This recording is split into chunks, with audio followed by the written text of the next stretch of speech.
And welcome, everybody. Another Sunday night, another episode of Respect. Hope you all had a great week. So we're going back, not so much into the rabbit hole anymore, but we're really doing a dive into what happens to be the cesspool of child trafficking. We started out doing this, talking about what we already basically know about child trafficking. We went into child grooming with Mary Flynn O'Neill and Michelle Peterson, whose son was groomed by a gym teacher at his school, a coach at his school. And they ended up being part of the first, actually coming through with the first national child grooming law out there.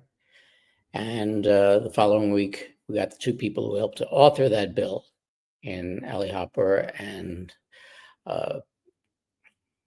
pardon me, senior moment here. I'm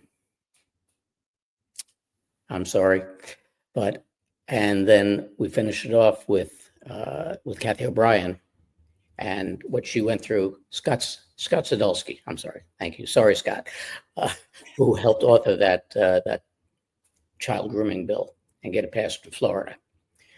And then we finished it off with Kathy O'Brien and how MK Ultra, we went down that rabbit hole, MK Ultra and her child trafficking, et cetera, that went on with her, how she survived it and things that she went through. This week, we have a guest on from Australia. Her story was known pretty far and wide, and is still to a certain extent going on, since the powers that be kind of won't do what is needed to be done in order to investigate it. Her name is Racel Vaughan.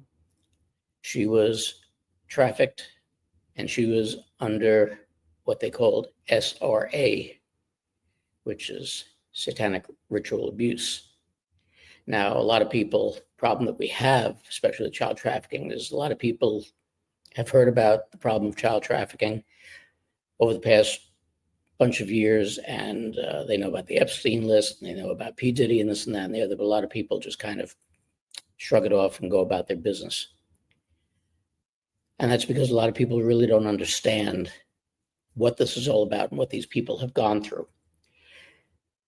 And when it comes to bringing up a topic such as satanic ritual abuse, especially a lot of the normies, which is look at it and go, you people must be crazy. There's no such thing talking about Satan, the devil, and all this other stuff. It's very real, which is why I refer to it as a cesspool and not a rabbit hole. These people are sick. They're extremely depraved. So that's why we have Racel here tonight to discuss the horrific things that she has been a survivor of, not a victim of, but a survivor of.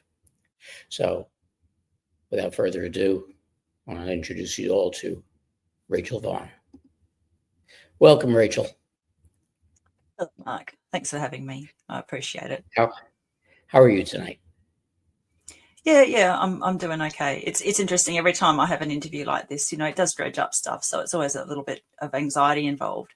And quite frankly, I wouldn't have to do this if the authorities would just do what they're supposed to do, but they refuse to do it. So I have to keep doing this until it all gets cleared up, and I won't stop until it does. As well, you shouldn't, because we need brave people, especially brave people with a horse in that race, being a survivor, to expose it to the public, make them aware of it, and make them get on the task of trying to get this over and done with. Everybody who's involved in it arrested, executed if necessary, but this has to be brought into the public purview. So why don't you give us a little bit of your background with your family, et cetera, and then we'll get into talking somewhat about satanic ritual abuse.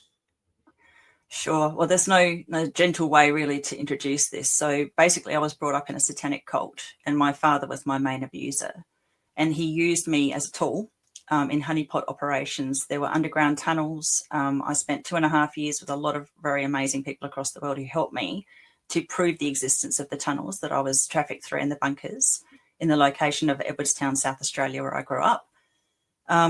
The abuse that I've suffered, my father was part of a very large pedophile ring, and they had access to this underground system. There was a boys' home within a couple of streets, and there were tunnels between the boys' home and my childhood home. And there was a butcher and a baker in between, and 106 boys went missing from that boys' home. There was the Goodwood Orphanage, which was within, I think it was about 2.5 away. A lot of children went missing from there. There was an inquiry called the Mulligan Inquiry in 2007. So for those who aren't aware, in golfing, there's a term called having a mulligan, and it's where you get to wipe clean everything that you've done and start afresh. There was a reason why they chose this particular guy to do this inquiry, because of the name. So Satanists are absolutely obsessed with names, and I grew up with this. My father was obsessed with names. So basically the Mulligan Inquiry looked into the deaths and disappearances of a ridiculous number of children. I read at 600, it could be more. There was 2,000 missing children from the UK that came to Australia. Many of those, I think, ended up beneath my father's properties. So they did this Mulligan Inquiry. They looked into all of this. There are hundreds of perpetrators. I think out of 13 who were charged, 2 were actually incarcerated. For, thousands of people made allegations about what was happening back in the 50s and 60s and 70s. Then a suppression order was placed on it by our ex-Prime Minister and an Attorney General. So under that suppression order, nothing gets looked into. So the Major Crime Department have acknowledged to my brother Andrew McIntyre, and just for context, my brother Andrew, my sister Ruth and I have been making allegations since 2006 that our father was a pederast. He was part of a pedophile ring. There were a whole series of murders, dismemberments. We saw bodies a lot. We've been trying to tell that to law enforcement for the last 19 years now.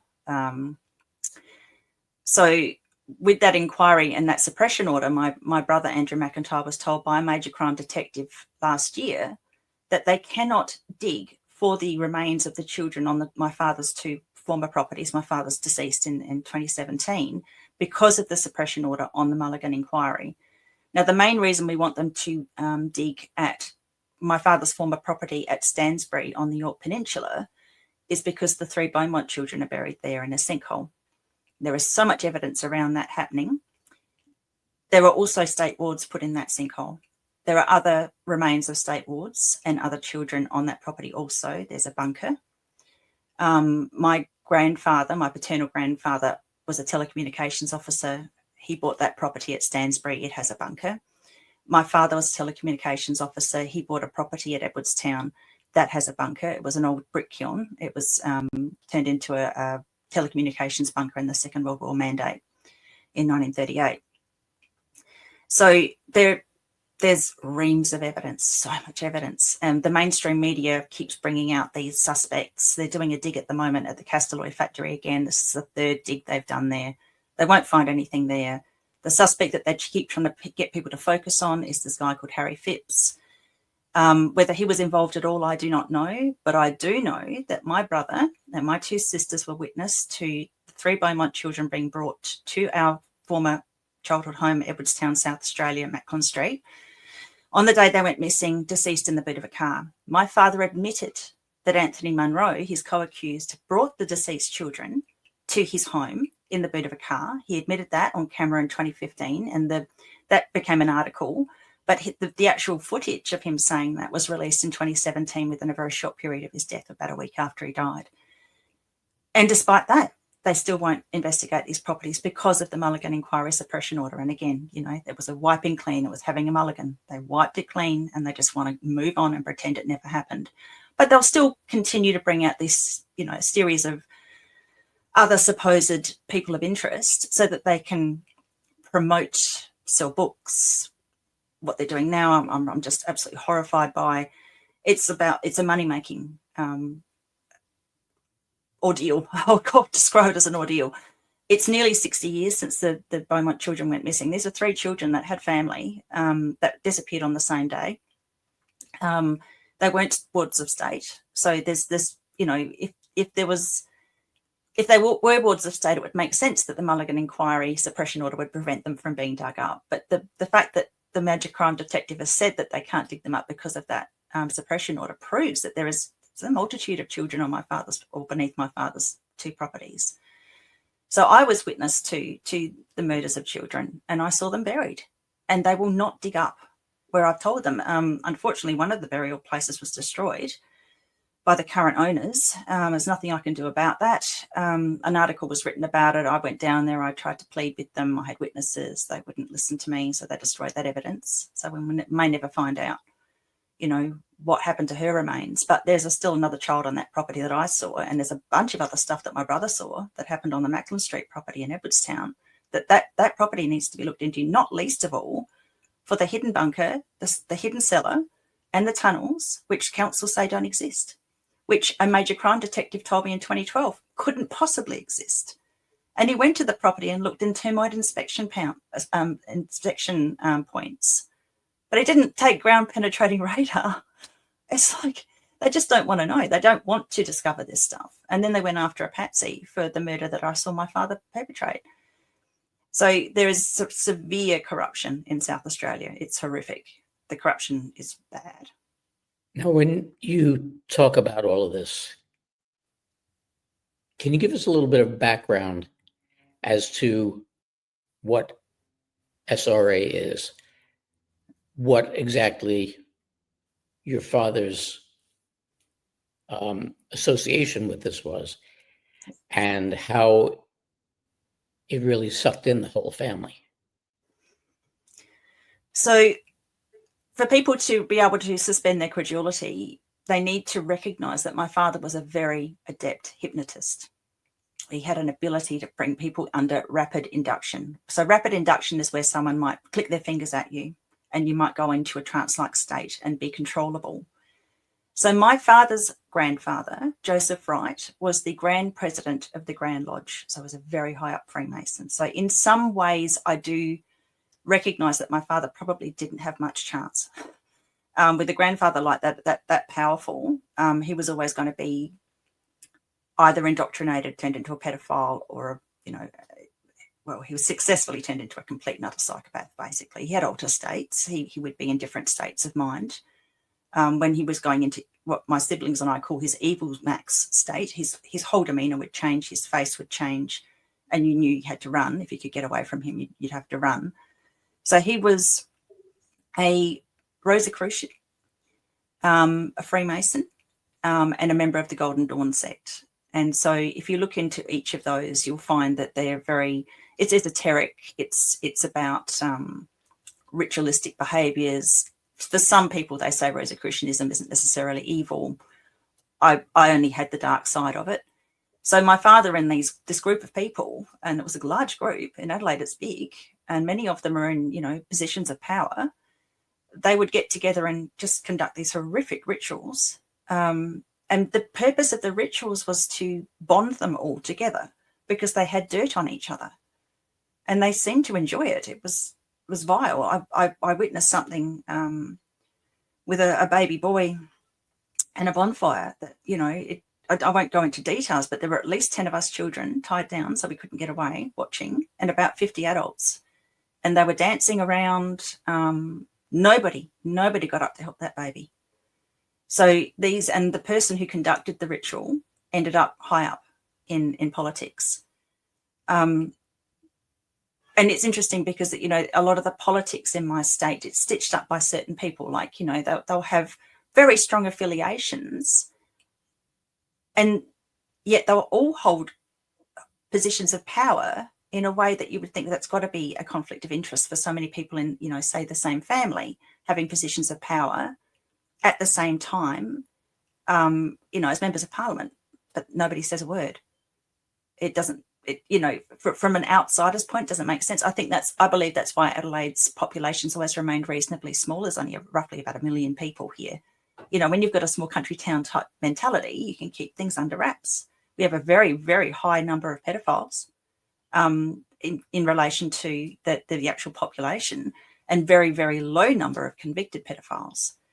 And yet my father had 3 very close friends who were all convicted pedophiles. One's a thrice convicted pedophile. One's doing 18 years. The other one was a chief inspector of police who was protected for 20 odd years before he was incarcerated. And I still cannot get him charged for the abuses that he perpetrated against myself, because there were 2 missing children that he was involved with when he was still a high-ranking policeman.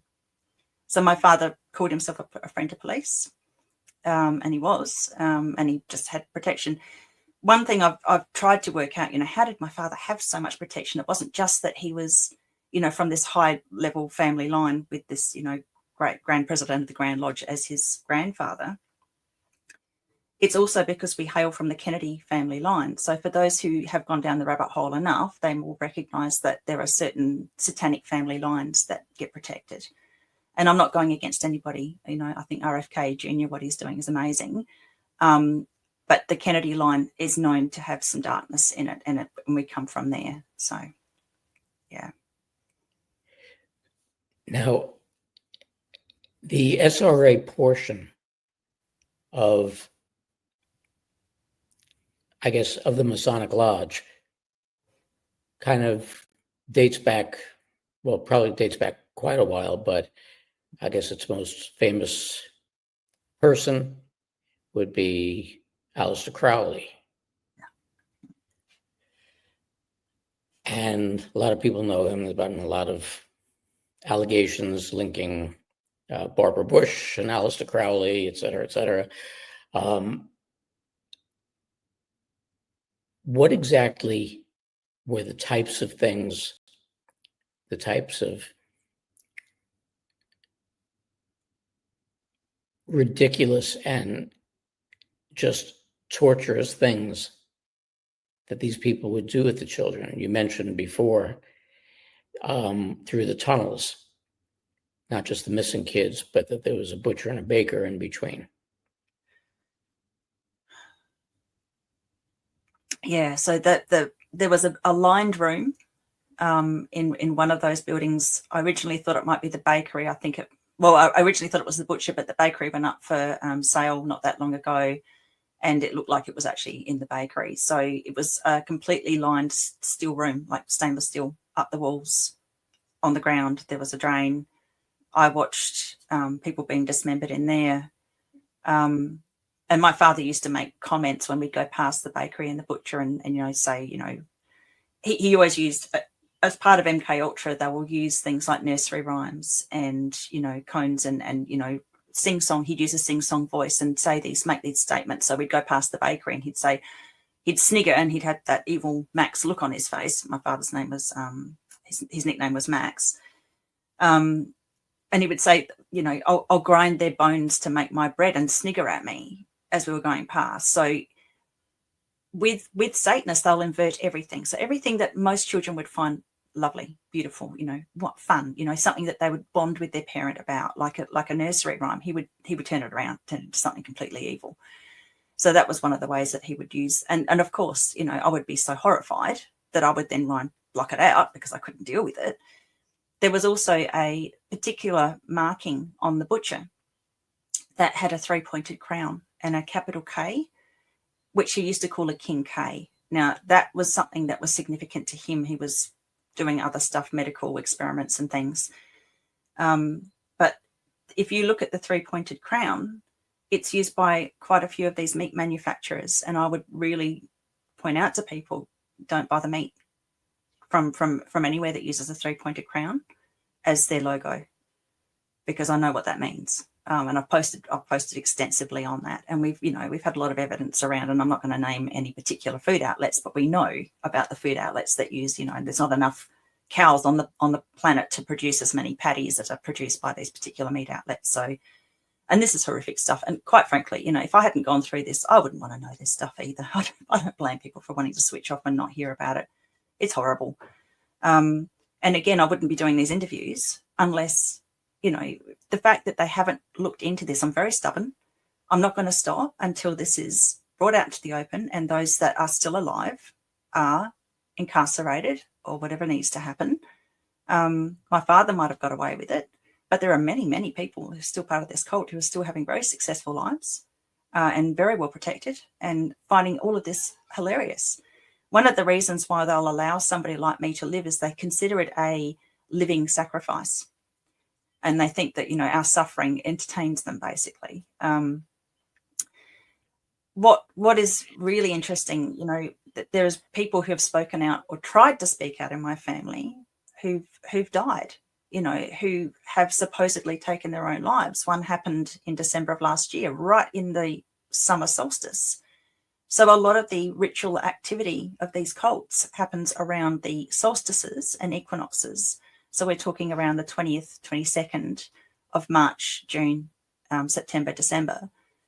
One of my family members died last December 20th, and she lived for exactly 606 months, 18,446 days. So when you have these satanic minds, they love numbers, they love names. The 666 is very significant to them. My father told me very young that 18 was the devil's number, not 666. It's the combination of the 666 makes 18. So, when you grow up like that, you get a lot of this esoteric information. It's always dark. One of the rituals that I was forced to participate in was a marriage ritual when I was 5. And I still have the little bracelet that my father gave me. Naturally, he couldn't give me a ring when he married me when I was 5. So he gave me this little bracelet. I tried to lose it. My sister found it and said, "Oh, Dad was so upset because you lost it in the garden." So I've still got that. It hasn't rusted. It's some sort of weird metal that doesn't rust because I'm 50 now. It's 40, I'm 51, 46 years old. It must be some sort of tungsten or something. He said it was off a tall ship. Well, the tall ship, the connection to the ship is maritime law. Even if a ship is in dry dock, meaning it's on land, sex with children is legal under maritime law. So, this Glandore Boys Home has the ship called the Fitzsimmons. Oh, I can't remember the name of it. Anyway, the hull of this ship that they used to keep the children on, called, the other name for it was the Hulk, which they used to moor off Largs Bay about a K off the shoreline, and kept 100 boys in there. No one would be able to hear them screaming. Well, then they took the hull of that ship and they put it in the grounds at the Glandore Boys Home, a couple of streets away from where I grew up. And that provided an underground edifice for them to perform their rituals and do their horrific stuff, which under maritime law was legal. There was a certain cardinal in Australia that before he became a cardinal would visit that boys' home. I've got multiple allegations of that. He was up for child sex abuse, but got off and died shortly afterwards. There's a mound in the grounds. You can see where the ship is, but it's some mystery as to where it is. I went there and I think it was either 2018 or 2019 with a couple of witnesses, and I asked the lady at the front office, were there any underground edifices there? Because my father had told me about, the tunnels and how they went all the way to the boys' home. And she said, "Are you talking about the ship?" And I'm thinking, what are you talking about? She took me into the history room, and there's all this writings about the Hulk, the Fitzgibbons or something, I think it's called. And then I went outside, and there it is, this big mound of dirt in the grounds. That's this, cigar-shaped mound, huge. Clearly there's something underneath. There's no reason for it. The rest of the grounds are completely flat. So I've done a vlog on this on the Glandore Boys Home and the connection to the cardinal. There is a ridiculous amount of evidence. The reason I went to so much difficulty and so much energy and, frustration to prove the tunnels and the bunkers was because I knew it's physical evidence. They can't hide it. They are trying to. They're destroying all of the heritage homes in the area now that have access to the tunnels, that have bunkers. And the reason they're doing that is because there was a 1938 mandate that I mentioned earlier, a government mandate that every house, business place, meeting place had to have a tunnel, trench or bunker within 20 foot of the back door, because they were concerned that the Japanese were going to moor the Tokyo Rose off Kangaroo Island, where there's very deep waters, and fly their airplanes down South Road, which is right close to where I grew up. And so everybody had to have a bunker, tunnel or trench. There were 11,000 feet of tunnels in the Adelaide CBD alone. just an enormous amount. And they did this in the UK as well. So you've got two places now, Australia and UK, just two, where there's all of these underground edifices. Most of the maps to those were taken from the Postmaster General's office in Australia in the 1980s, and only the telecommunications officers then had access to those maps. My father was a telecommunications officer. The gentleman who owned the property that I grew up on in Edwardstown on Mackland Street, he was also a telecommunications officer. So my father bought the house from Maurice Edwards, who was a telecom officer. And my father was a telecom officer. My grandfather was a telecom officer. And there's these two bunkers involved. And I don't know if you had a chance to read through the PDF that I sent you. You probably didn't have much time. It's a very long PDF. It's a lot of evidence there. But, these telecommunications bunkers don't stand alone.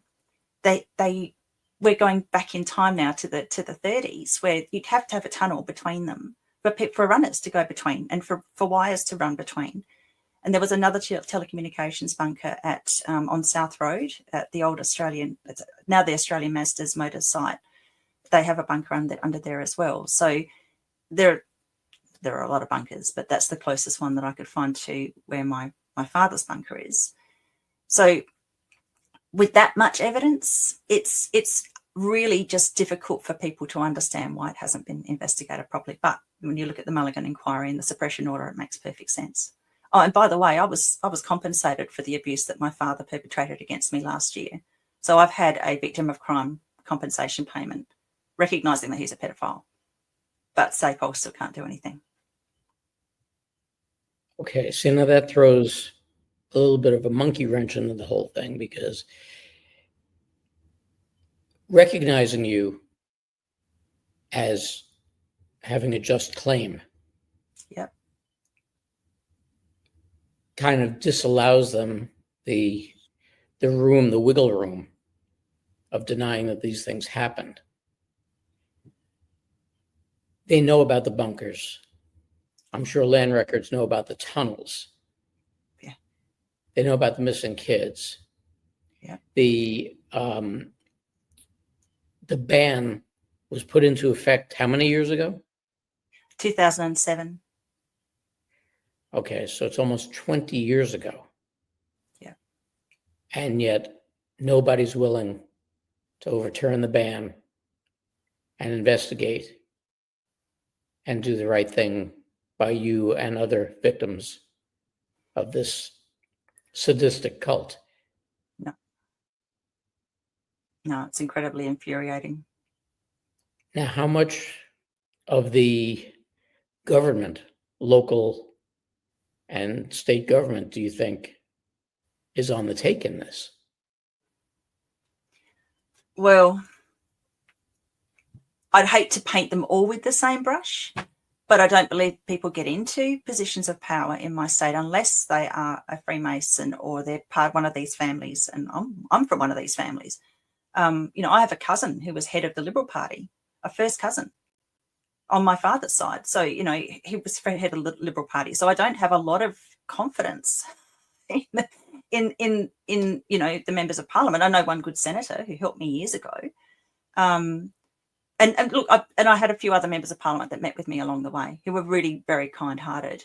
But she was the one that actually got an investigation happening into my father in 2016, but he died during the investigation and can't convict a corpse, so they stopped investigating. And he may have had the pillow treatment. I don't know. He was in an infirm, person's home at that time.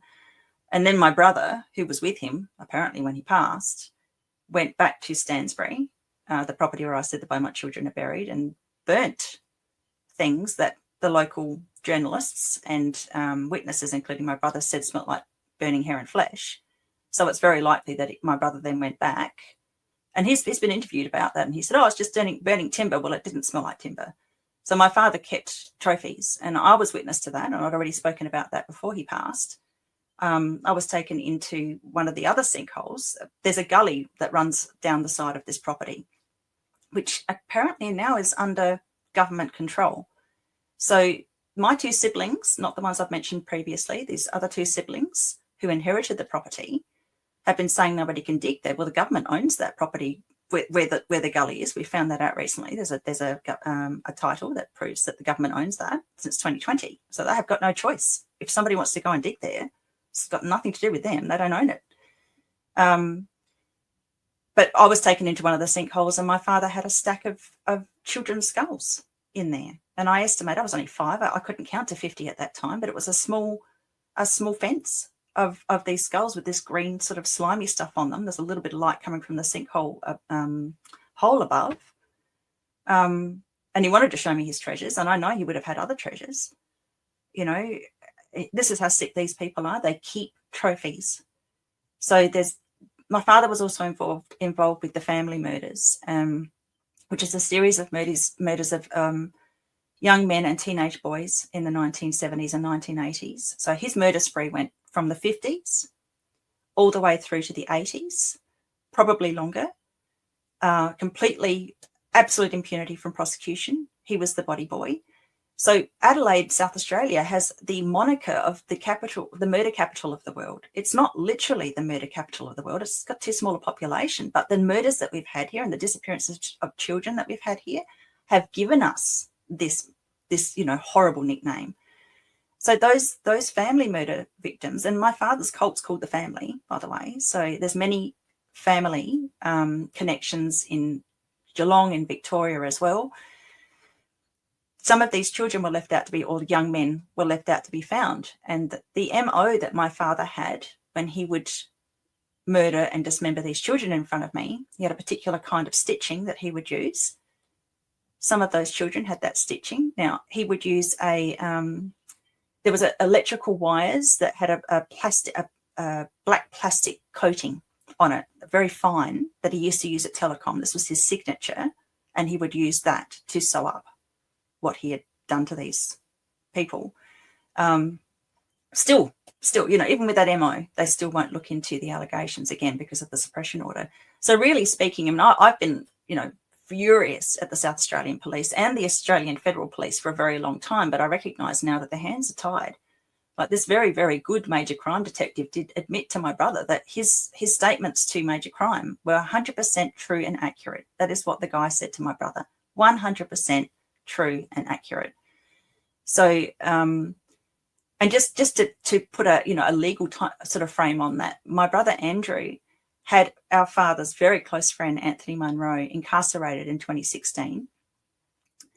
It took 10 years to get Munro incarcerated, unfortunately, because he was over in Cambodia running orphanages and a composting business at the same time, and it's just a horror show. So it took 10 years, but he finally got him incarcerated. They wouldn't actually interview Andrew at the Major Crime Department until the day before the sentencing. So it was the Special Crimes Unit that took Munro down.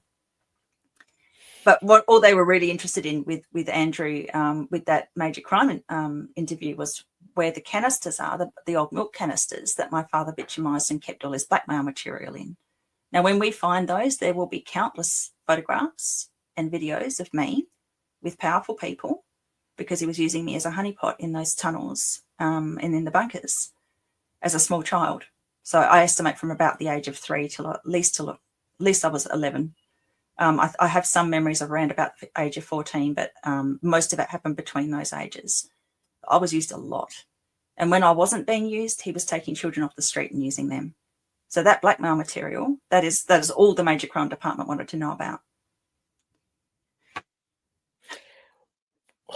How exactly does a parent, I understand the depravity that's involved here. I understand the sickness that's involved here, but how exactly does a parent get their 3-year-old daughter involved in a honeypot scheme?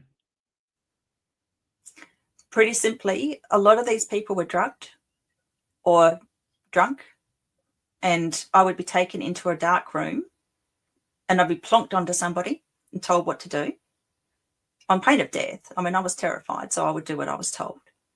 And then light flashes would go off, or a light would go on and they'd film something.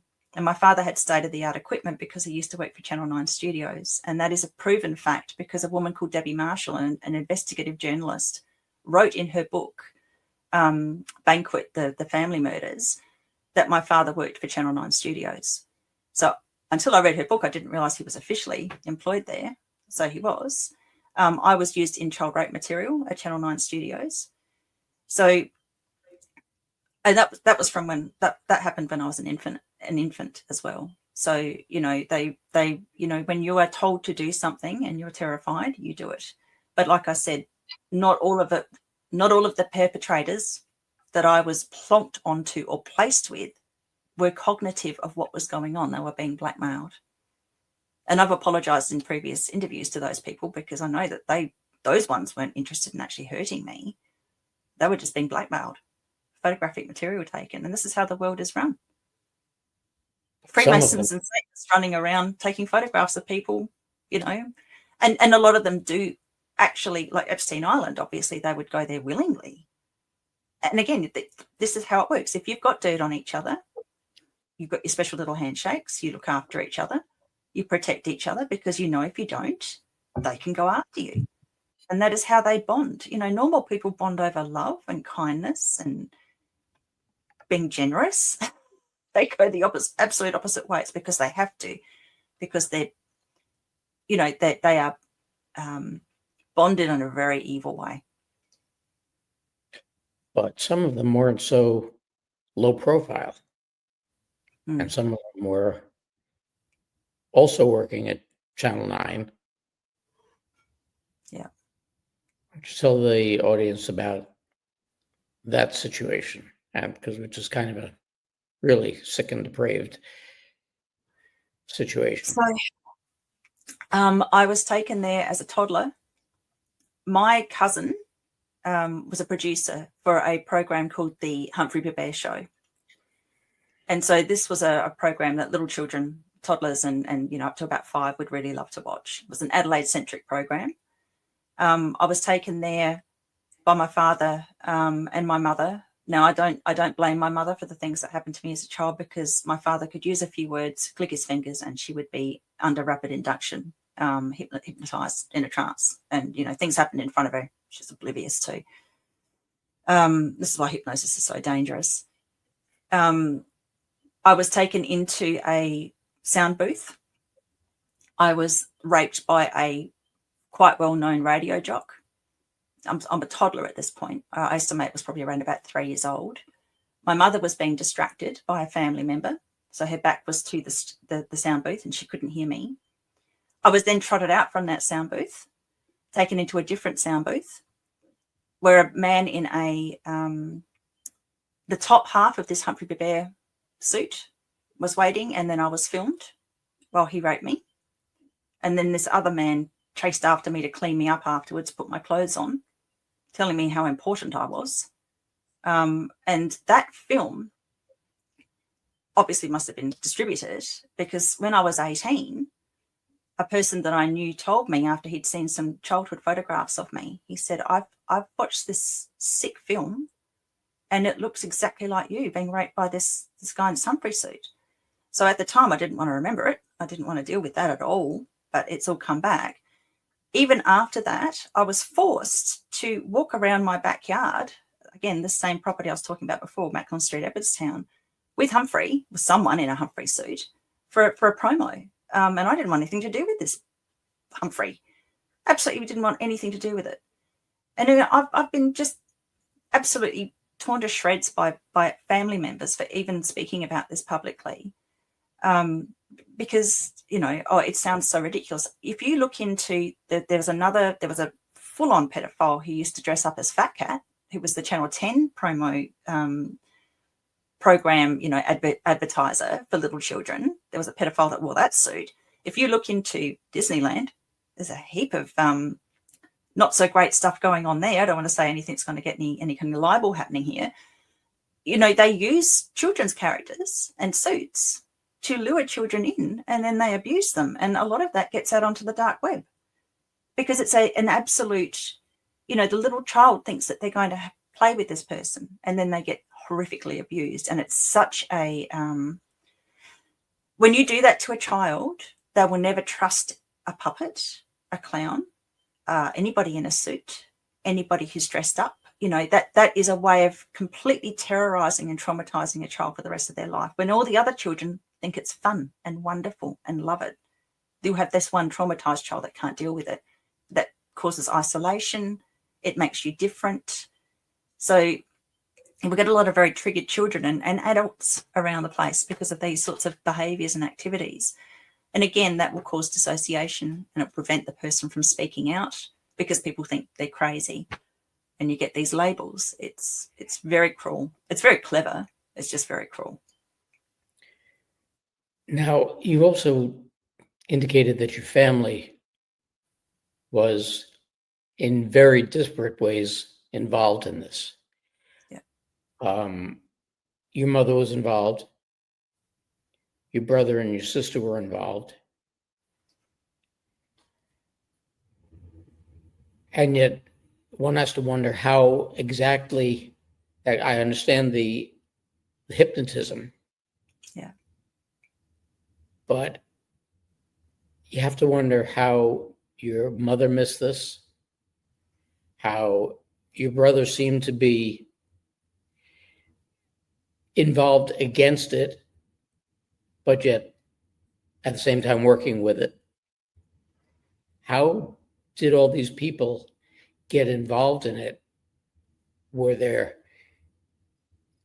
actual threats against your lives? Was it hypnotism? How exactly did they, did your mother not know it and not stop it, and all of these different people involved? So when it comes to my mother, again, I don't vilify her because she was easily hypnotizable. And my father's first wife was murdered just prior to my mother being moved into the same house. So my mother got to know my father. He got her pregnant. On the night, so he wrote a letter to my mother. We call it the blackmail for alibi letter.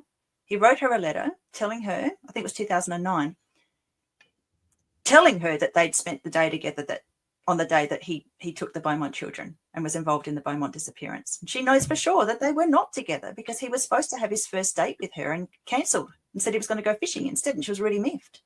And her parents were the sort of parents that, her mother was a Jehovah's Witness, so they were not happy. And this man was 16 years older than her. My father has a penchant for very young wives. Lo and behold, she gets pregnant to him, produces this child. Shortly after that, the first wife is murdered. No inquest, nothing. And then my mother's trotted into the house that this woman had run, not knowing my father already had 3 children. So my poor mother at 21 had 3 children plus her own to look after in some other woman's house, realizing that her 16 years older partner was probably not quite right in the head. And my father was running around telling the neighbors that my 13-year-old sister was responsible for my brother, this new baby that my father had impregnated my mother with. So, years later, we found that he had another family around the corner, and we have another brother that turned up in 2012 to tell us about, how my father had impregnated his mother. She was a lot younger than him. We've got photographs of them together, so we know it's definitely true. He's got, this young man's got my father's hands. It's definitely his son. And he was born in 84. So my father had all sorts of things. I don't know how many siblings I've got out there. He had all sorts of things going on and kept things hidden. So for my mother, let's just say her childhood was also a nightmare. She was ripe for the picking. She had nowhere to go. Her parents did not approve of my father, so she couldn't leave and go back to them. So she was stuck. And then she had 2 more children, including myself. So she did go to the Major Crime Department with me. She first made a statutory declaration about something horrific that my father put in the fridge for her to cook that she knew was human. She actually went to the Major Crime Department with me in 2012 and made that allegation verbally. Didn't make any difference. And this is the same major crime, I'll call him a detective because that's what he thinks he is, who went to the Macklin Street property that I've mentioned previously and only looked in termite inspection points, didn't take ground penetrating radar because he didn't want to know what was underneath the property. Now, the owner of that property is the one that suddenly died last year on the 20th of December and supposedly killed herself. in the same manner that her mother supposedly killed herself, my sister Claire, in 2009. And I can tell you now, women don't do it that way. So, you know, living behind children, I just don't believe that this is the truth. So, and that's the one I said died 606 months. She lived exactly 606 months, 18,446 days. You know, if you look at the gematria, now that I understand the gematria calculators, I'm looking at a lot of the deaths around, and because numbers were very important to my father. One of the murders that he made me witness was on or around my 10th birthday, and he told me that I would be culpable because I was 10. So, yeah, he knew the laws, and that was his way of trying to blackmail me. And he also told me before this girl was murdered, her name was Tracy Louise Bell. It's quite a famous case in South Australia. Not that nobody let out that her first name was Tracy. He told me her first name was Tracy. I've always called her Tracy Louise Bell. And one of her childhood friends has told me that, yes, her first name was Tracy. And when she went missing, they shared photographs in the mainstream media of her 3 years younger, and they didn't release her first name. They didn't want her found. So prior to killing her in front of me, putting the knife in my hand, make me feel like I had done it, and I still cannot bear anybody to put their hand over the back of my left hand, because he put it in my left hand. I can't stand that. That's part of my PTSD. I cannot put my own hand against the back of my hand, my left hand. He told me it was either me or her. One of us was going. And this is what they do. They try and make people feel culpable. So the other members of my family who haven't spoken out would have been made to feel culpable in some way. And so they haven't spoken out. You know, it takes enormous strength of character to speak out about this, because it's very likely you just get knocked off. I mean, the fact that myself and Andrew and Ruth are still here is a miracle in itself. Claire isn't. She was witness to what happened. She saw the dead by my children in the bed of the car, along with Ruth. Andrew was there to see the blood and the sand in Munro's car and all of the other shenanigans that occurred on that day. So unless you grow up in a family like that, it's very hard to understand. I made phone calls at the local tour. There were 2 local phone boxes that I could reach on my walks around the house, around the local area, and I made 3 phone calls to the operator at a time when you could just press buttons and not actually have to have money to make a call. I'm 51, so we're going back a fair way. When Tracy Louise Bell was being kept under the house, and I told the operator. And on the 3rd time when I told the operator, a police officer came to the door. My bedroom was right next to the front door, and I heard the police officer laughing with my father about the fact that I'd made this statement. And then something absolutely horrific was done to Tracy Louise to shut me up. So if you understand the way that sort of works, you understand why some people keep quiet. I do feel sorry for some of the people, you know, the MK Ultra people in Hollywood. I feel sorry for, because when you grow up in one of these families and you're bred for purpose, you either do what you're told, or at around about 27, you get knocked off, or you get put into rehab and you get re-educated, you know. So I don't condone any of what is done in Hollywood at all, but people need to understand that it's either live or die.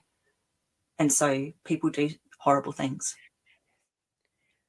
Now, you had members of the family also speak out against what you have presented publicly, trying to make you look like the crazy person. Yeah. Do you think that comes about out of fear? Do you think that comes about out of brainwashing, MK Ultra? Or do you think that they perhaps are also involved in the same kind of SRA sickness? Depends on the individual. There's one individual who, like I said before, made a lot of fun of me online with the Humphrey Bear information, even though she once went to Channel 9 studios when she was about 10 and came home absolutely despondent and refused to tell me what had happened to her. With her, when she gets online, she's just spouting the rubbish that my father's told her. So in her mind, My brother Andrew remembered what had happened to him in childhood first and told me and my other sister, and we started talking about it. In actual fact, I remembered first. It was me. So she's just got that from my father, just absolute rubbish. And she'll just keep spouting the same rubbish.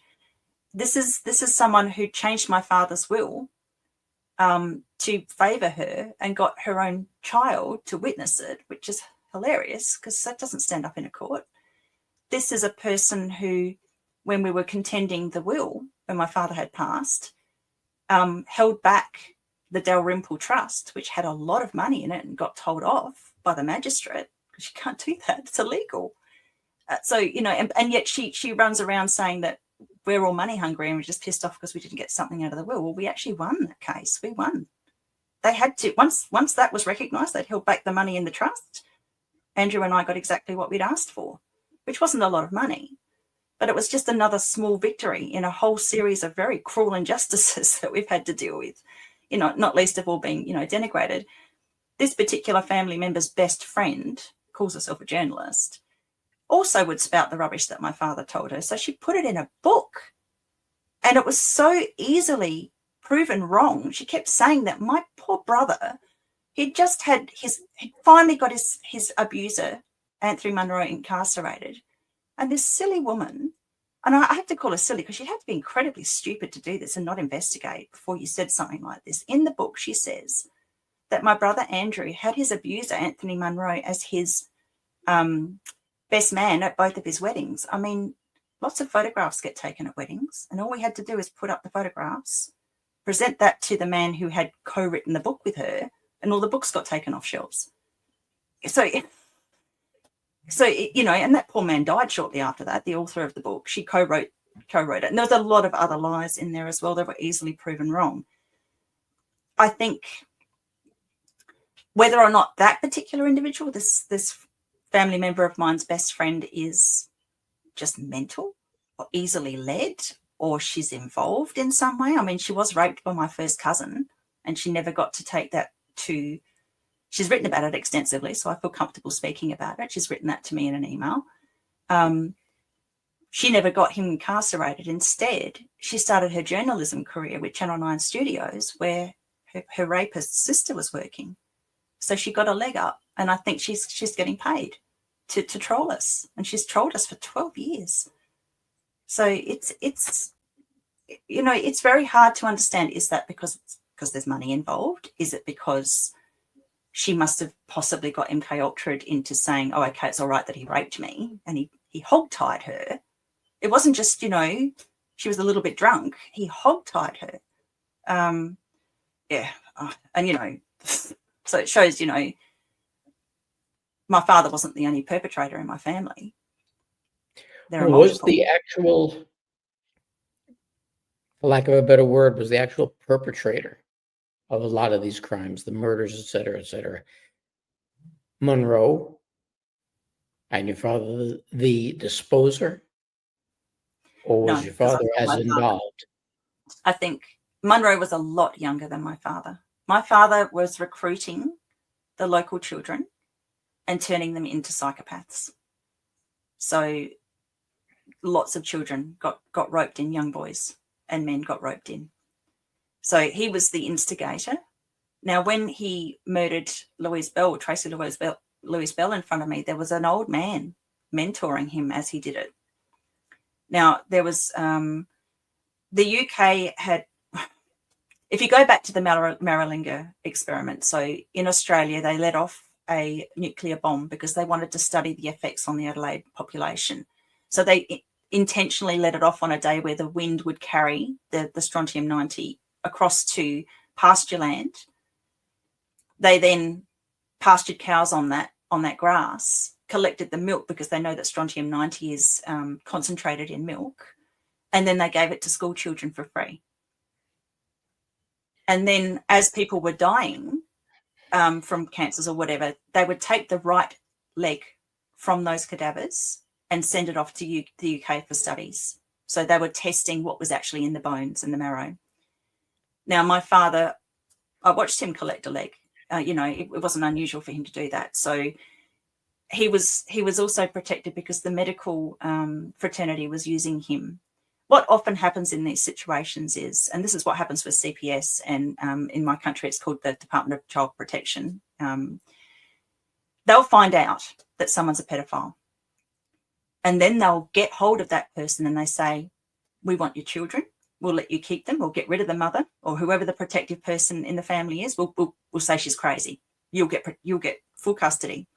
We want access. So they'll either traffic the child or they'll experiment on them medically. And so I believe that's what happened with my father. He was a rampant pedophile. They found out and then they used him and he became the body boy.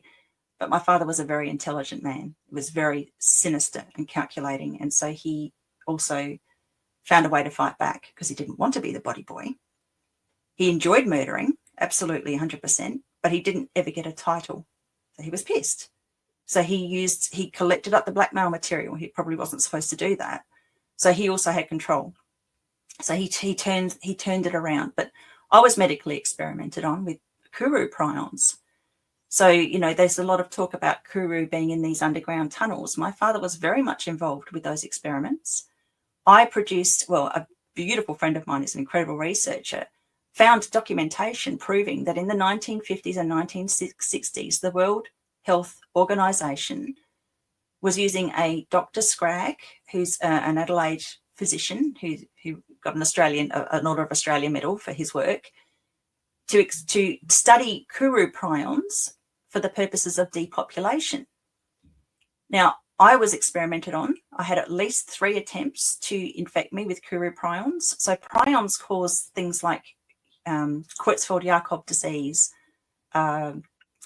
which is mad cow's disease, Parkinson's, Alzheimer's, dementia, Lewy body dementia, which is a very common one in Adelaide, far more common than you would expect for our population. So those Kuru prions were taken from Papua New Guinea, from cadavers over there. They were flown over to the Australian Medical School. And from those cadavers, people like myself were infected. Thankfully, according to a Dr. Matthias Yucker, children don't come down with prion infections very often.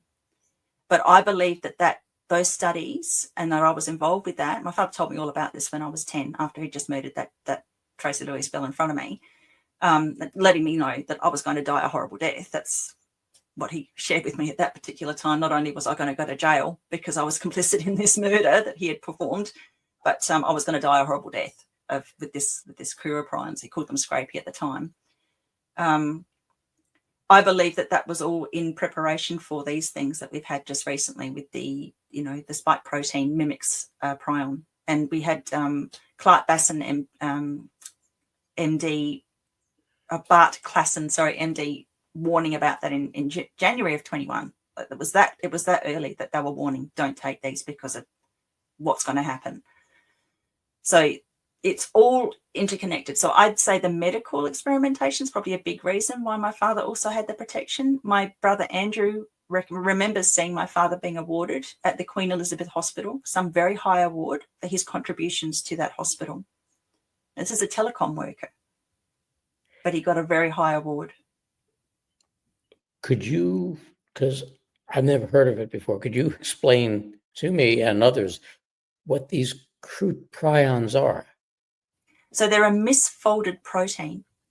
So we have, obviously, the body's made up of proteins. These misfolded proteins convince other proteins around them to misfold. And so what happens is you end up with this encephalopathy of the brain where it ends up like Swiss cheese. You can't function properly. So people, like I said, you get these Parkinson's symptoms, dementia, Alzheimer's. People can't make sense of the world. They become, Lewy body dementia has a zombie-like shuffle. So I feel, and he told me at the time when I was 10, that they were trying to bring out the zombie apocalypse, just like in the Bible. So I actually went public with that in August of 2018. I got absolutely shot down for speaking out about that. And what have we had since? Everybody's talking about they're trying to bring about this bloody zombie apocalypse with these things that they're doing in people's arms. So my father knew all about this. He knew all about it. He even told me back then, when I was 10 in 1983, that this supposed zombie apocalypse would occur, but he wouldn't get to see it because it would happen after his death. And he died in 2017. Obviously, all this stuff happened in the last 4 or 5 years.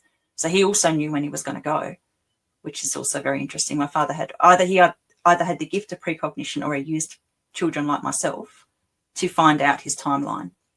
So I was trained under MK Ultra to be psychic. And there's a lot of reasons around that. I think my father cherry-picked my mother as a partner to breed with, because she had psychic ability. She had a very obvious eye colour that it's called central heterochromia, which predisposes a person to psychic ability. We have what's called tetrachromic vision. We see more colours of the electromagnetic spectrum, so we can pick up on things differently to others. And in the Hindu religion, people with central heterochromia or full heterochromia are known to have, psychic abilities. It's in Western cultures, we don't pay much attention to that sort of thing. But in these esoteric secret societies, they know all about it. And if you look at the people in Hollywood who make really good actors and actresses, who are incredibly dissociative and have alter parts or alter states, almost all of them have either central or full heterochromia. So full heterochromia is where you have one eye that's a different colour to the other, blue and brown, green and blue, whatever. Central heterochromia is where you have a different colour around the pupil in relation to the rest of the iris. So it's as plain as the eyes on our face. The Nazis were experimenting on Romani gypsies, known for their psychic ability because of their central heterochromia, during the Second World War. The Nazis were also putting fluoride in the water in the concentration camps. So people need to be aware of that. It's not about looking after people's teeth. It's a neurotoxin, and it keeps people docile. And this is why we need to get rid of it. See, it's funny that you went in that direction, because I was just going to say that it really, sickly sounds like that entire area of Australia, Southern Australia, was like Dr. Mengele's playground. Well, he lived on. He lived on. Yeah, he under Operation Paperclip, he was taken to the States. But Operation Matchbox, he was brought here as well. I know multiple survivors of Mengele. So he didn't die. He went on for a long time after that. So, these experiments. Yeah, but the experimentation that they were doing it's like I said, it's beyond depraved. It's very, very, very sick and very, very purposeful, without any care as to, never mind who they're hurting, but the manner in which they're hurting people. But above and beyond that, at least the way you've related it, it's almost as if they not only didn't care how they were hurting people, but there wasn't even an end game to it. It was just doing it for the hell of it. Yeah. For the enjoyment. Yes. And that's a whole other realm of sickness right there. It is. So Satanism is an inversion of everything. So what we would find pleasurable as normal people, the cuddle of a dog or a hug from a person or telling someone you love them, that does nothing for them. And I believe it's because a lot of them don't have much of their soul actually in their body. They don't feel. And this is the thing with psychopaths. They don't feel. And so they have to do horrific things to others to have any kind of sensation in their own bodies. So it's very hard to fathom when you have an altruistic mind and you've got a kind heart. I stopped trying to understand them a long time ago. I nearly drove myself mad trying to understand why would anybody do these things. I mean, I saw these idiots in these rituals conjuring up these entities and inviting them into their own bodies for power and control. But all they got was physical sickness, because when you have an entity like that in your body, it corrupts. It causes decay on the inside. And whatever power they thought they were going to get, they had no feeling to enjoy it. There was no feelings left. So, and this is a whole different, side of things. A lot of people can't get their head around even the depravity of the physical cruelty of what they do to people and children and animals. Getting to the esoteric and the, metaphysical aspects of it is just very, very hard for people to fathom. And I can understand that too. I can understand it because I saw it. I lived it. But I can understand why other people would find that very difficult to believe. But when you're dealing with with that many missing children, Mm. even an orphanage, a boys' home, has a registry, has an accountability of the amount of kids that are there, their names, where they came from, et cetera, et cetera. And I understand the direct involvement and culpability of the local authorities. Yeah. But weren't there other people in this I don't know how you would refer to it, a county, an area, that would come forward and say, wait a minute, okay, I don't know that I necessarily believe that there are satanic rituals going on, et cetera, but these kids are missing. Yeah. What's going on? Where are these kids? And especially the Beaumont kids who were not, they were regular family kids. Exactly. And nobody could stir any kind of movement from the powers that be. So again, when you have a satanic enclave like South Australia, so Adelaide, if you you used to be able to go onto the Satanic Temple website and see that Adelaide, they have a Brethren in Adelaide. It used to be on the website. I made such a lot of noise about it, and a lot of other people did as well, that they've taken it off the website now. But Australia's a stronghold for them, the Satanic Temple. So what they do is they make sure that if you get into the higher echelons of any kind of police, judiciary, town planners, that they all have to be a Mason. They all have to have an oath to one another. And my family, or my siblings and I, are a perfect example of what happens when you do speak up. You are vilified. You are chased down. You are threatened. It's impossible to function because you can't get proper help. It's a miracle that we're all still alive, literally. I mean, we all had near-death experiences as children. He tried to get rid of us on countless occasions. It didn't work. So when you have everybody all stitched up, and I talk about this a lot because I have a fascination with ley lines. And where ley lines cross, you get these portal spaces. And this is where I call them idiots and creatures because they've lost their humanity. This is where they'll do their rituals in these outdoor spaces within these portal spaces that where ley lines cross, because it's interdimensional. There's multi-dimensions in those spaces.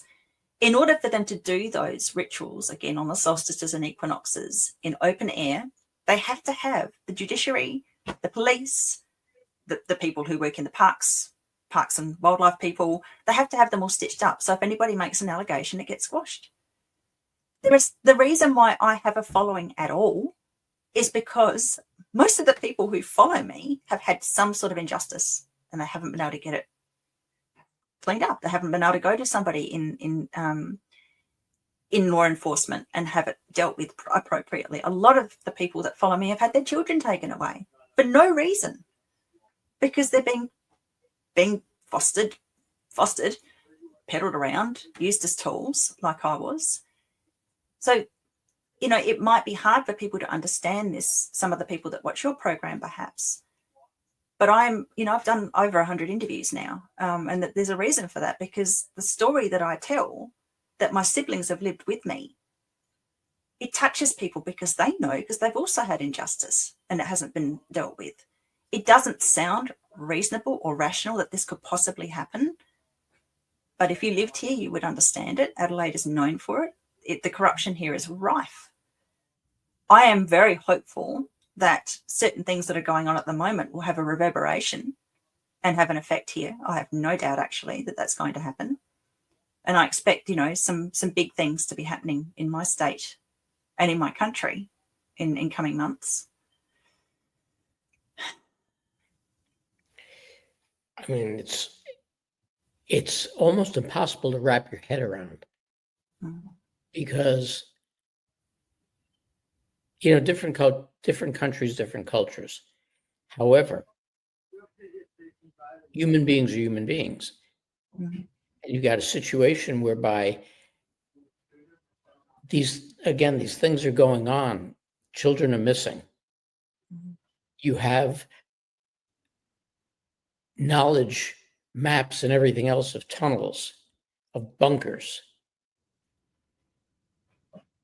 And yet officials sit on their hands and nobody rustles the leaves about that at all. It's very, very difficult to wrap your head around. And I mean, what exactly, the road could not have been easy for you and your brother or your sister. No. How have you managed to move forward with this, to take the step to go public and to try and, for all intents and purposes, swim against the tide over there? Yeah. Well, I mean, people like myself, usually there's a few options. So most people will go into substance abuse. Thankfully, that wasn't something that, I did, dabble. I drank, and, there were ways that I dissociated for a short period of time, but it didn't work. So I gave that up. I have a very strong sense of spirituality. The near-death experiences that I had as a child opened me up to believing very highly in, loving, benevolent beings that help us, like spirit guides and, God, or whatever people want to describe it as. So that's kept me going. And I pretty much decided, that my father tried to kill me, and others tried to kill me so many times in childhood, but they didn't succeed. And to me, that told me there was a greater purpose for my longevity, that I was going to stick it out. So I could have died. I could have given up. I could have gone to the other side and not have to deal with any of this. But I'm very stubborn and I'm very determined. And when people try and get the better of me and it's unjust, I fight back. And I believe that Andrew has that same strength in him. He's done the same. Ruth also. So, they like to think of us as a living sacrifice. Well, I like to point out to them that actually I'm thriving. I'm doing really well. I might have a lot of trauma. I have severe PTSD. That's medically diagnosed, part of the reason why I was compensated. I also had medical documentation to prove the knife injury that he perpetrated against me one time when he raped me, which they cannot ignore, which was the MO for some of the family murders. So I just happened to survive that. So I am thriving. I'm happy. I'm happy despite all of these things that have happened to me. And I think it's important for me to keep speaking out so that other people who've gone through the same can see you can heal. You can get to a point where you can have a good life, and you can prove to them that their mind control doesn't work, because it didn't work on me, because I'm still speaking out. And, the trolling, the lies that have been spread about me, it's just made me more determined to keep fighting. I mean, it must drive them mental. But it's given me purpose in life, that's for sure. I'm not just, I was a public servant for a while. I could never continue working, in the public service, because it would have felt like it was absolutely pointless. What's the point of just shuffling papers? There's more important things to do in the world than sit around shuffling papers. Well, there's more important things to do in the world, but there's also the matter of, I guess, a decent way to put it is working for your abusers is not exactly where you want to be. Yeah. But, given the fact that this is still an ongoing, you can't even call it an investigation anymore. It's still an ongoing situation. What, if anything, could people do to move this along, to get some kind of closure for these missing children, get some kind of closure for the survivors like yourself and Andrew and, the rest of your remaining family, for all of these kids, the Beaumont kids, actually for the Beaumont family? Yeah. What can people do to try and surrey up some kind of closure there? Where can they go? Well, who can they deal with? I did put out a call for a decent member of parliament to put forward, some sort of way of getting rid of the suppression order, because I've looked into trying to have the suppression order and the Mulligan inquiry taken down, and it's difficult for someone as a layperson. It's much easier for a member of parliament to have that done. So I put that call out. But there's an army of people who are already doing what they need to do, or kindly doing what others have asked them to do, and I'm very, very appreciative of. Every time there's a mainstream media story like the one going on with this Castelloy dig at the moment for the Beaumont children at a place where they know they're not there. The police have even said multiple times in articles they do not believe that the children are at the Castelloy factory grounds where they're digging at the moment, and that it's not supported by evidence, but they're still doing it because they're promoting a program that they've got come out. People are going onto all the mainstream media sites and saying, have you listened to Andrew McIntyre and Rachel Vaughan and Ruth? Have you listened to them? And they're posting interviews and they're posting statements and posts and they're putting in links. So they are doing a lot. And I think that the more of that occurs, the more frustrated the authorities will become, because nobody's listening to the rubbish anymore. You've still got some people that are a little bit sort of vague, but there's a whole army of people going in, putting into the chat groups, why aren't you listening to this? Why isn't SAPOL doing this? So that people are reading that and their minds are opening up. My brother went down to the dig site a couple of times and people were waving at him because they recognised him. So, they know him. They know that he's been speaking out about this for a long time. So that does make a difference. And it's again, it's a beautiful community thing. Like I was speaking about with Doug earlier, community working together can get things done. Like I said, that piece of property where the children are buried is actually government owned. So my siblings, who, not the ones that I've been talking about today, the other siblings that own that property, have no right to say that nobody can go on there and dig that up. Now, I'm not talking about vigilantes going and doing it. It needs to be done forensically. But there's an opportunity there for that to happen. So, and that's information that's only come to us recently from a wonderful researcher who's been incredibly helpful. Now, I know it's been a very, very slow, arduous task here in regard to the mainstream media getting any information about child trafficking out. And I've had pretty open, particular disdain for certain people in regard to that. Is Australian media a little more prone to airing it and not looking at it as some kind of conspiracy theory? Oh, no, they're shocking. No, most of the people that are in the mainstream media in Adelaide, I won't say most, I've got to be careful, libel. A lot of the people when I was a child being abused were part of it, part of the cult. So I can't say that they all are now, but the way that they have avoided the truth about my father would indicate that they are ignoring it for a reason. So I was trying to get the mainstream media to cover my allegations about the children that I saw murdered for years. And it wasn't until it took me 12 years. So I started speaking out in 2006 and I had one interview in 2007, but that wasn't mainstream. And then it took me until 2018 to go to the International Tribunal for Natural Justice. I had to go international to get any of this out. So South Australian media is owned, in my opinion, at least in the last 12 years, and certainly when I was a child in the 70s and 80s. Well, back then I would expect it, but even at this point, there's no progress being made. I don't watch the news anymore. I don't watch any mainstream media. I do get the paper. We have one paper here, one.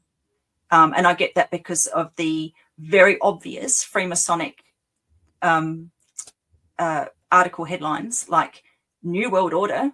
I mean, when you see these screen grabs of people that are putting it out on these meme programs where the newspapers are saying New World Order, most of them come from South Australia. They were very overt about that. And then they denied that they'd done it. It's hilarious, really. I mean, you got to laugh. So I admittedly haven't watched the mainstream news for probably 3 or 4 years. I've given up trying to contact mainstream news. It's just pointless. Yeah. How have you been able to get beyond the mental, physical, and psychological abuse that's been heaped on you, just individually? Well, I used a series of ways to cope. So like I said, substance abuse didn't work for me. So, and I'm not advocating for that at all. It's the absolute worst that a person can do. But most people go through that process. I wrote down a lot of my memories. When you write, and Kathy O'Brien, beautiful friend of mine, when you write things down, you take it from the traumatized part of the brain to a part of the brain that can logically process it. And so I did a lot of writing. I wrote out my memories. That stopped them from swimming around in my head, waking up in the middle of the night, trying to remember what was that, what was this. I do yoga on a daily basis. I get out in nature as often as I possibly can because I feel that connection with nature, that symbiosis with nature is very healing, very cleansing, very clearing. I speak with a lot of friends who've been through the same, so we all know we're not crazy, and we can corroborate a lot of what has happened to us because we've had similar abuses and experiences. I recently did a trauma and recovery course with my one of my closest friends, Max Lowen, who's over in the States. She was a victim of the Vatican, and she's amazing. She's a psychotherapist, and her course was amazing. That helped me. I have a singing teacher. One of the things that gets shut down when you've been abused is your voice. So that therapy I've been doing for the last almost a year now, that is amazingly freeing. And even though I don't advocate for this for most survivors, speaking out about it helped me heal. But there is a lot of danger in that. And I don't say that everybody has to do that, but that was part of my healing process, was speaking out, connecting with all these other survivors who'd gone through the same thing, knew I wasn't crazy. I knew I wasn't because my siblings had been through the same thing. And my father was very overt. I mean, there's written stuff that he's put out there that it proves who he was as well. So, there's so much evidence, it's ridiculous. But so it was a whole series of those things, plus this spiritual connection that I had with spirit guides from a very early age. And one example of that is my father used to, in the tunnel system, the larger water tunnels had these small water tunnels that would come off it. They're about 1 meter wide at the widest point of these cylindrical tunnels. And he would shove me in there and block it off with an old, I assume it was an electrical conduit barrel, those things that they'd wind electrical conduit around. He would shove that in, I wouldn't be able to get out. He'd leave me in there for interminable amounts of time, completely dark, freezing cold. All I could hear was the dripping of water. And on at least one occasion that I remember vividly, when I was at my lowest ebb and thought I was going to die, because I was just, that was my, what do they call it? Sensory deprivation training. This light came in. It was conscious and it was warm and it was some form of spirit and it was loving. And I've had that spirit with me the whole time, ever since. So knowing that there is something on the other side that is caring and loving, and our worst and most horrible moment will be there for us, that is incredibly helpful to know that. And, again, I was there for rituals. I saw these things, these dark things conjured up. I know that there's another, that the metaphysical is real, that there is another side, that we don't die on a soul level if we're altruistic. Dark souls, people who are psychopaths, do have a potential for death because the hellish realms are predatory. The light realms are not. So I know, this lifetime's hard. Sure, it's not been fun, but I'm going somewhere better at the end of it. And it makes all the work that I do here worthwhile. Where does it leave, considering the position that everybody's in now and nothing really changing, where does it leave the future of the kids of South of Australia? I am an eternal optimist, and it can be annoying for some people because they just think everything's just going to keep going the way that it is. I don't believe it will. I think big changes are coming, big changes. Part of the reason why, again, I had these near-death experiences and personally feel I came back by choice for a purpose. And this is the time for that purpose. So I think that things are going to get turned around very quickly. And I think it's going to be a big shock to those who have no idea that this stuff's even happening, but they need to wake up. I mean, we've got some people in an infantile state who just think that everything is rosy, and it's, I envy them. I envy them that state, but they're not going to be able to stay in that sort of frame of mind for too much longer. I think the corruption's about to explode open. Everybody's going to see it. It's already happening. It's been happening for the last 4 years. People have been waking up to this stuff. You know, go back 7, 8 years. Where did you ever hear about child trafficking? Where did you ever hear about SRA? Unless it was in the 80s where they were saying it was all rubbish. You know, you've got your grey faction and your false memory rubbish. Even the false memory syndrome people have fallen away because so many of them were proven to be pedophiles. It's pretty much come out into the mainstream. Maybe only 10%, 20% of people know about it, but that's enough. That's enough. People are aware of it now. They're looking for it. So I think we're on the brink of something big. But does it go back to what I said at the beginning of the show? People are aware of it. And, you know, like I said, they're aware of the child trafficking. They know how important this initiative is to stop it and to get these people out of this world, never mind off the streets.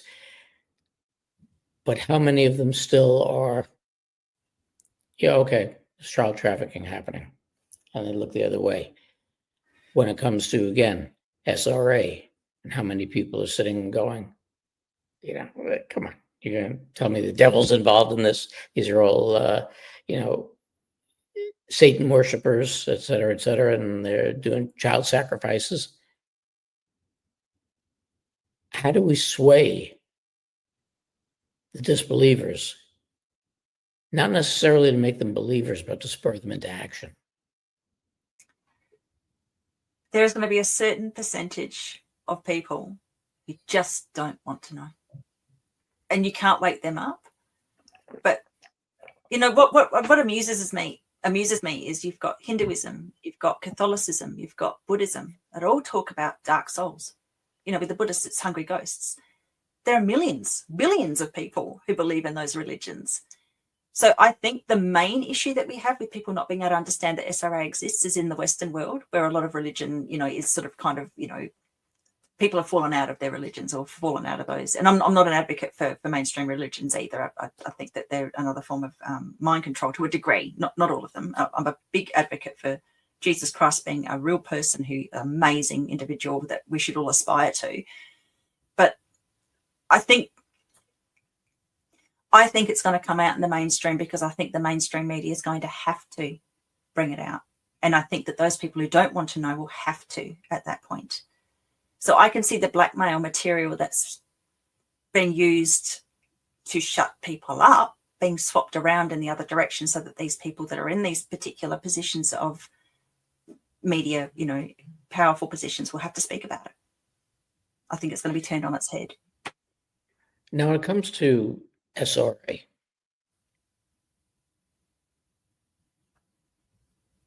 when most people would think about, you know, satanic rituals, et cetera, they're thinking of witches' covens, stuff that you might have seen in Eyes Wide Shut, things like that. What is more so a relatable thought that people could use to set in their brains what satanic ritual abuse would be, to get them that horrified idea, that horrified indelible picture in their minds that won't go away, that would make them think about the horrific abuse that you and others went through?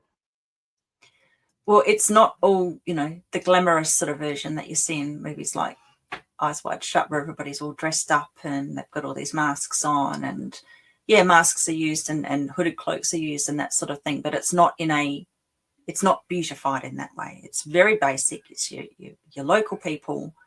Most of them aren't very attractive, sick predilections, and they want to create a mindless, mind-controlled slave.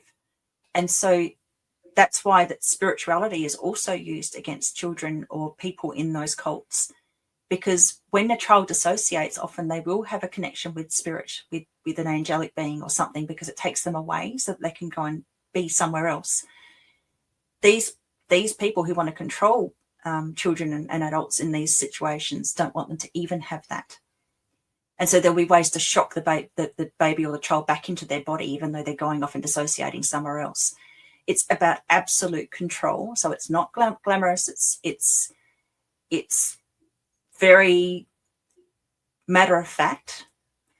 And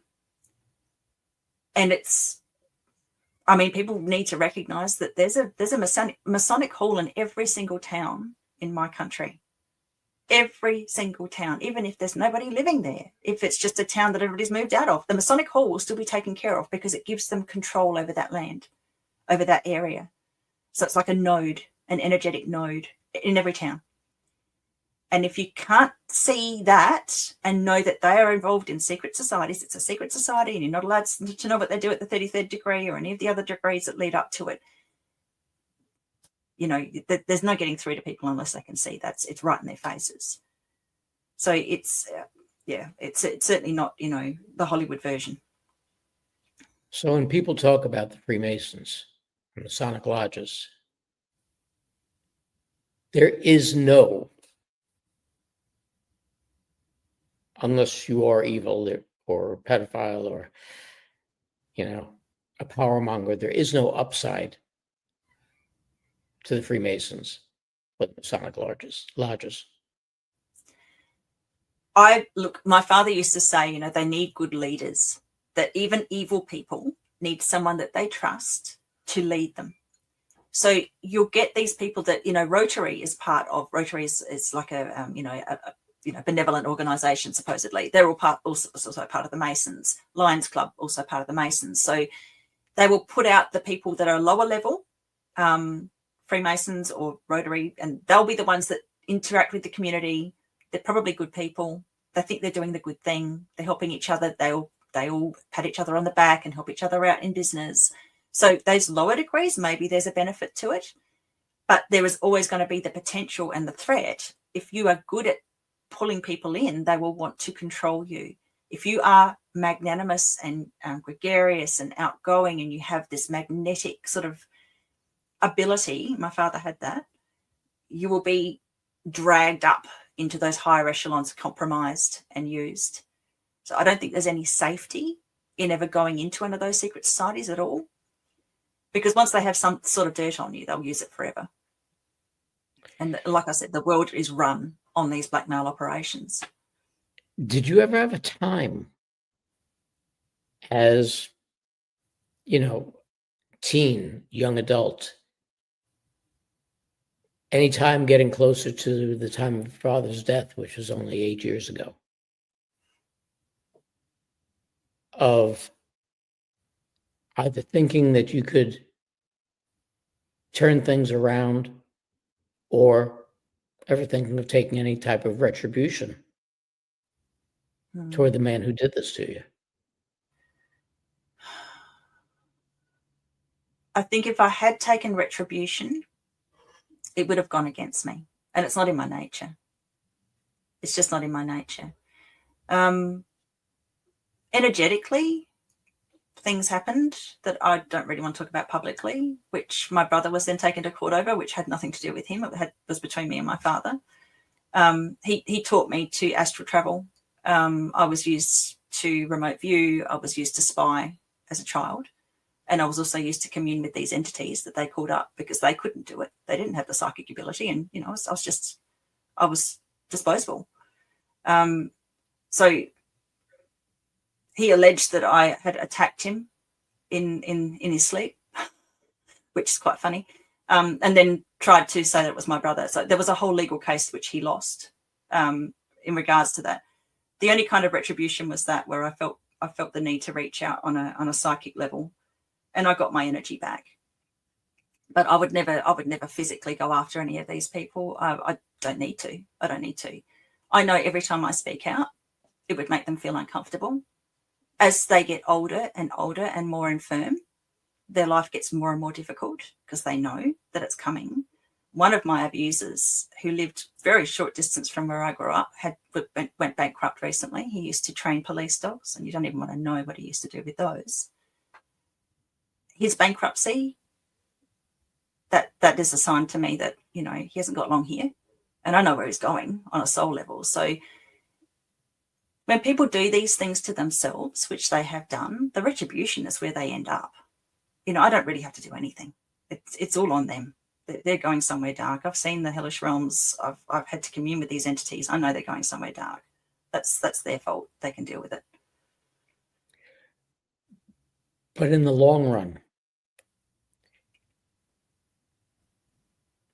not even necessarily you, but others, there has to be some inner part of a person's being when you've gone through that type of ritualistic abuse. No matter how much better than them everybody wants to prove themselves to be, there has to be that dark part in everybody that, even if it's not a physical retribution, something that puts them in the public eye of revelation, of shaming, of just some form of retribution. Well, the only retribution that I really feel is right, because people come into my chats and things and they post pictures of nooses and things and, the millstone stuff. And I agree, these people, they cost a lot of money to incarcerate. It takes a lot to protect them from the other inmates. I don't know if that's even, the right way to go. Maybe the death penalty is the right thing. I don't know. I'm glad I'm not the one who has to make that decision. I don't want that on my soul. But I think it's really important that it is done in a legal way, that it's not just vigilantes, because once vigilantism comes in, there's always going to be someone who really didn't do anything that gets taken out. You can't take that danger. The only reason why Anthony Munro was ever incarcerated for what he did to my brother Andrew was because vigilantes were hunting him over in Cambodia and they were going to get him, and he was safer here. That's the only reason why the Australian federal police took him down, and because the Cambodian authorities were saying, do something about your expatriate.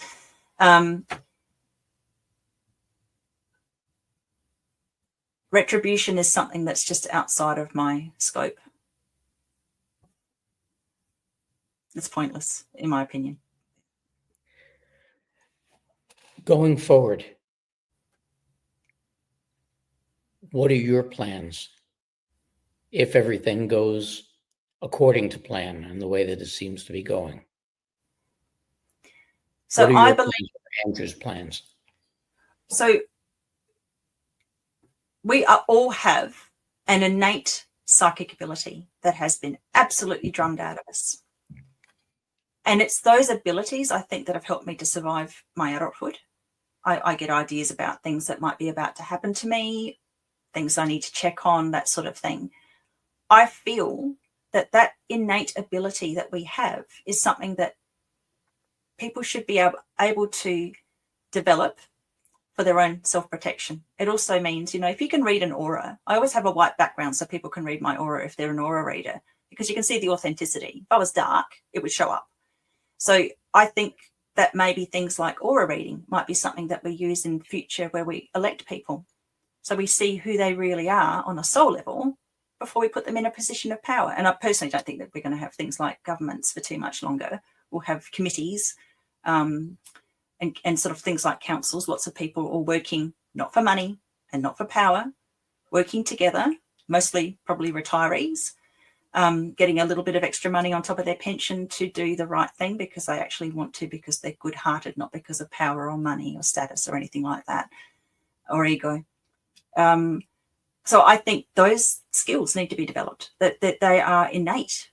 Children have these skills in spades, and yet they're told that what they see in their bedrooms late at night that terrify them, that it's just their imagination, and are expected to look after themselves in those situations on their own, because a lot of people don't believe what they're seeing is real. I think that's an area that I would like to go into more. I do teach a psychic development course. I would like to do more of that. That is my passion. Talking about my childhood is not my passion. So once this is all done and dusted and these children are buried appropriately and the Macklin Street and Stansbury properties are turned into some sort of, not mausoleum, but I don't know, some sort of official recognition there's something there that shows you, you don't do these things, and perhaps people will go to those places and show respect, something along those lines. Once that is done, and the perpetrators that have been named already are dealt with, then I'd like to move on to do something, in the spiritual realms. That is my passion.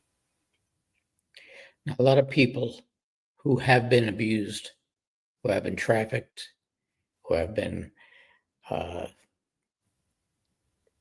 just purely bred for the purpose of sex trafficking, slave trafficking, et cetera, et cetera. And the number of people that are being rescued now. How important is it that they do come forward with their stories and enlighten the sleeping population? It is incredibly important. I've been absolutely heartened by how many who have stepped up in the last 4 to 5 years. It's been astronomical, more than I would have ever expected. But I also want them to know that they don't have to. So I've had so many come to me and say, I want to speak up like you, but I'm terrified. This person's after me and that person's after me. People should never feel like they have to. Just because people like me can do it doesn't mean you have to. But if you feel called to it, and if you have support, it's important to have support in those situations. If you have the support and you want to do it, then of course it's important. It's hugely important. But people have to recognize, there will be pushback. Like I said, the trolling, the threats, everything, there's going to be pushback. So if you've got the support in place, then of course, I think there's going to be floods of people speaking up about this. Once it's fully recognized, it gets into the mainstream across the world, there will be so many people speaking out about this that are too terrified to do it at the moment. Is there not a certain amount of catharsis in doing that? Oh, it's massive, massive. Oh, absolutely. It doesn't matter to me that some of my family members think I'm crazy, or that anybody thinks I'm crazy, actually, because of the people that I know who've been helped by hearing me tell my story, who have been through similar and never had anybody that they could listen to and validate what they had experienced. So it's so important. I don't regret any of the interviews that I've given, not a single one. I don't regret speaking out.